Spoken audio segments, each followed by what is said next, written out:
Nabigyan ng parangal ngayong araw ang mga kalahok sa Energy Efficiency Excellence Awards 2024 ng Department of Energy.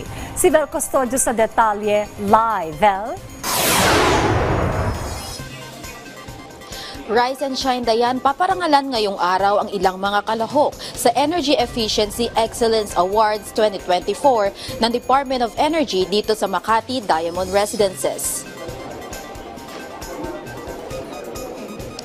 Ang Energy Efficiency Excellence o EEE Awards ay ang opisyal na award at recognition body ng DOE.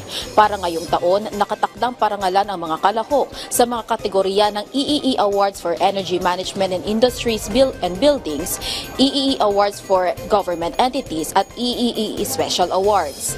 Saklaw ito ng Energy Efficiency and Conservation Act na naglalayong kilalanin ang mga accomplishments at strategies sa mga individual, grupo, industriya, government sectors at mga gusali sa pagpapatupad ng energy efficiency and conservation sa kani-kanilang pasilidad.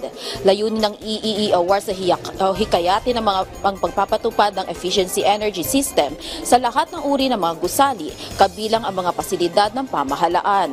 Target ng EEE Awards na lumikha ng energy management methods na maaaring maisama sa mga hakbangin, pulisiya at alituntunin sa energy efficiency and conservation. Kung babalikan, 27 kalahok ang binigyang parangal sa Energy Efficiency Excellence Awards noong nakaraang taon.